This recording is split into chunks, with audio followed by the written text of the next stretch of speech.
ఉంటే బాగుంటుంది. ఆయన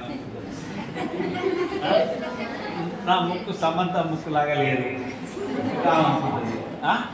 ఇవన్నీ ఏంటంటే నేను కొద్దిగా బక్కగా ఉన్నాను, నేను లావుగా ఉన్నాను, ఈ కాంప్లెక్స్లు అంటారు.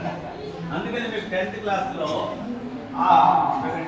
నిక్కేనంటే no arms no legs no worries అని నేను ఆయన క్లాస్ గుంటూరులో విన్నాను. ఇచ్చారా లాస్ట్ ఇయర్ గుంటూరులో దగ్గరగా 2 గంటల ముందుగా వెళ్ళాను. ఆయన ఉపన్యాసం దగ్గరగా చూడాలి.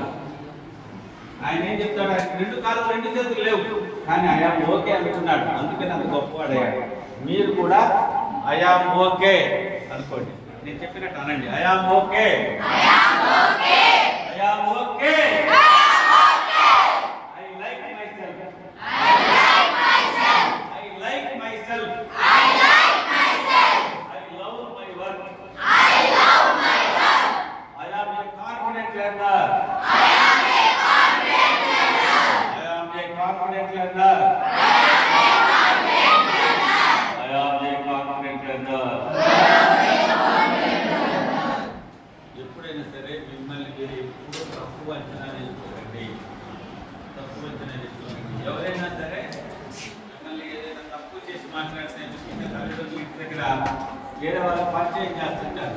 వాళ్ళకి మీ మీద ప్రేమ ఉంటుంది, కానీ చాలా మంది తల్లిదండ్రులు నేను చూశాను, మా ఊరు వచ్చే పనికి పనులు ఎదవండి, మా వాడు గొప్ప పని సరిగా రాదండి అంటుంటారు కదా.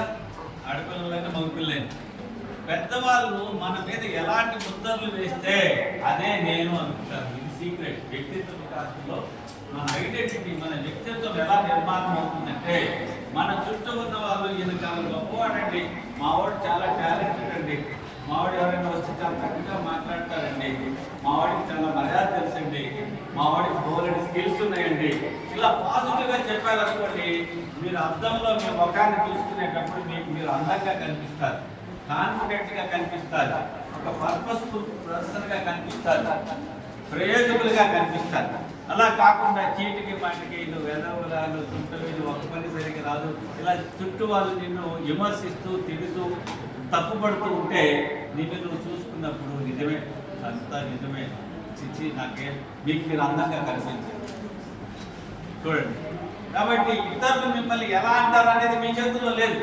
ఇతరులు మిమ్మల్ని ఎలా అంటారో గుర్తిస్తారా, మీ టాలెంట్ గుర్తించడం అనేది మీ చేతుల్లో లేదు.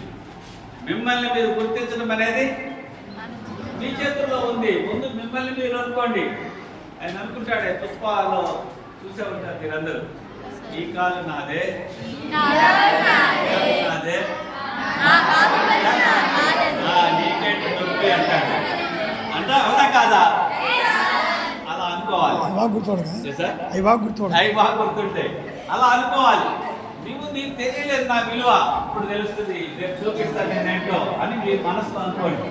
అంతేగాని వాళ్ళు తిట్టారని నిజమే నిజమే మనసులో అనుకోకండి. ఓకేనా? శబాష్ శబాష్ అనుకోండి. I'm okay.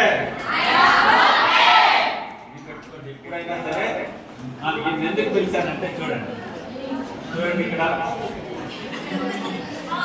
ఎవరైనా కొంతమంది చూడండి దూదిగా నడుస్తారు, కూర్చునేటప్పుడు కూడా సాగా రౌండింగ్ టెక్నిక్ అంటారు. స్థిరంగా కూర్చోవాలి, కాన్ఫిడెంట్గా కూర్చోవాలి. బాడీ లాంగ్వేజ్ ముఖ్యంగా బాడీ లాంగ్వేజ్లో 55% ఏంటనేది నీ మార్కులు, నీ చదువు, నీ తెలివితేటలు నాకు తెలియదు, కానీ మీరు కూర్చునే విధానాన్ని బట్టి, మీ కంటి చూపు, మీ ఫేస్ ఎక్స్ప్రెషన్ బట్టి నువ్వేంటో ఎదుటి వారికి తెలుస్తాము.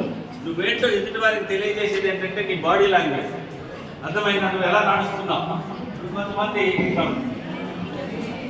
ఇక్కడ కాన్ఫిడెంట్గా ఉండే బాడీ లాంగ్వేజ్కి 5 సూత్రాలు ఇచ్చారు. ఈ 5 అప్లై చేయండి. ఒకటి, ఫస్ట్ ఏంటంటే చూడండి, యువర్ పోస్టర్,